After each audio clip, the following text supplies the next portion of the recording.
Okay, we're going to look at a story problem using the concept of linear programming.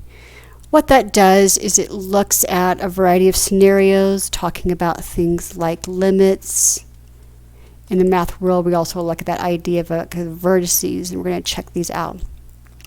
I've got a table here that's going to help us as we collect our information from our story problem. So it tells me I have two machines, machine 1 and 2, each produce 2 grades of plywood, grade A and grade B. So I'm going to label one row or column working with machine 1 and 2, and then the 2 different grades that they produce, A and B. All right, next line says in what hour of operation, machine 1 produces 20 units of A and 10 of B. Next line, machine 2 produces 30 units of grade A and 40 units of grade B. So I've organized those thus. The machines are required to meet a production schedule of at least, meaning that it's going to have to be greater than, no less than 1,400. So that's going to be A's limit, and B's limit is going to be 1,200.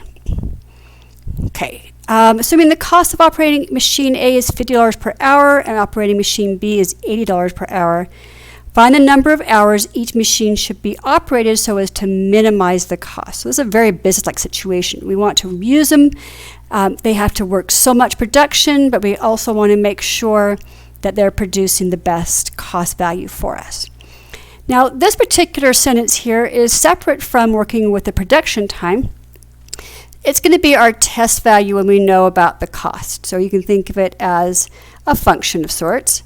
I'm going to talk about 50x plus 80y. These are 2 unique values I'm going to produce based upon running both machines. And I'm going to associate that with those 2 different machines and then create some equations from that. If I just go down this line here, I would say 20x plus 30y has to be greater than or equal to 1,400. And the same thing with B now, 10x plus 40y greater than or equal to 1,200. So other large equations, just for the sake of keeping things simple, if I divide them all by 10, I can talk about a little bit smaller numbers to work with. So 2x plus 3y, 140, 1x plus 4y, 120. So this is the kind of beginning of our constraints. Other one, and this is just very simple for story problems, is we never talk about a negative value. We never do negative hours. So we're really going to focus, if you would, in quadrant 1. So wherever we graph is going to stop within those constraints that way. So let's go ahead and go to the graph. I'm going to take these 2 and I'm going to go ahead and put them into slope-intercept form. I'm going to go ahead and just wrap that in really fast. So I'm going to move over that 2, divide in by 3, and I'm going to divide the 3 into the 140, and I've already done that calculation for you. That's about 46.7. The second one here, move over my x, so it's negative, divide by 4, and I'll get 30. Okay, so let's go ahead and graph these 2. Let's find out where some of our constraints and our vertices are. For the sake of the graph, looking at that with single numbers, we're going to go ahead and count by 10. So you can think of this as being right about here between 4 and 5. You know what? Let me just erase these. You kind of see those boundaries, right?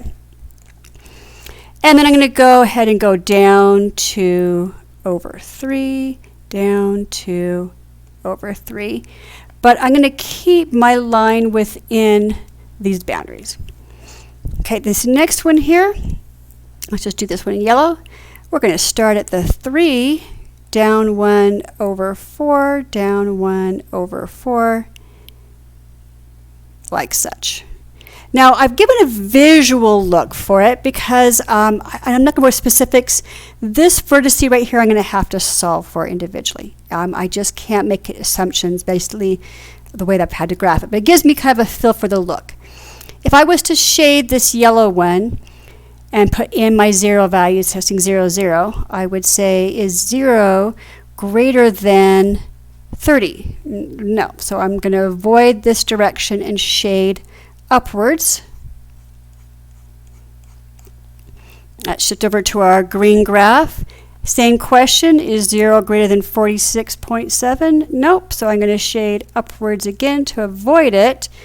But I'm going to just kind of avoid the areas that they overlap, and we're looking at this area and forward. Now the vertices, because obviously I'm not going to look at beyond this, I'm finding the minimum cost. So I have a vertice here of 46.7. Is that 0, 46.7.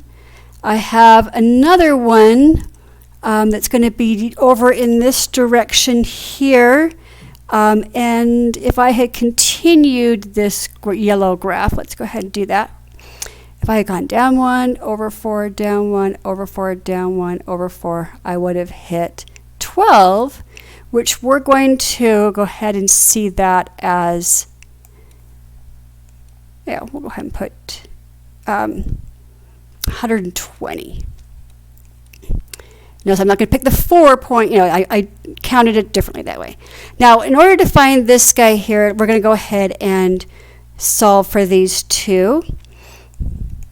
And it helps, quite honestly, if I just say equal to. I don't see it with an inequality anymore. I'm looking for an exact point that they actually cross. So I'm going to times this bottom one by a -2 to eliminate the x's.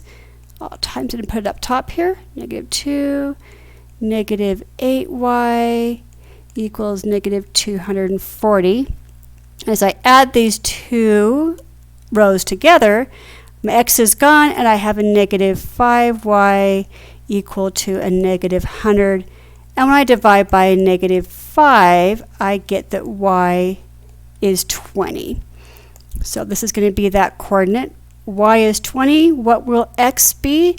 Well, let's put that right y in there, and I would say x plus 4 times 20 equals 120. 4 times 20 is 80. If I take 80 off now, I get that x is 40. And I kind of look at that and go, yeah, that's kind of a general, the graph is really just to give me a feel for where I'm going to plot. Why I didn't pick this coordinate, because it was outside that way. Those are kind of the purpose for the graph. All right, now I'm going to take these 3 coordinates and I'm going to test them to see which ones work, which one's going to produce, I look back, the minimum cost. So if I put 40 in here, so I'm going to write this, kind of giving us a spot to substitute things into. So if I put 40 times 50 is going to give me 2,000. 20 times 80 is going to give me 1,600, and I have a cost of 3,600. Okay, let's just mix up the colors a bit here. If I put 0 in here, that's going to cross him off, and 80 times 46.7 is going to be a lot larger than this. So I'm going to rule him out. Same thing here. If I put 120 into that, I'm going to end up with 6,000, which is also larger, leaving me with the best operating value of being 40 hours of A and 20 hours of B. Now visually on the graph, talking about minimum, you can kind of rule out this guy because he has a higher value. So, but doing the math will allow me to actually kind of rule out this slower minimum one that I might sometimes be deceived by. And that's linear programming in a story problem.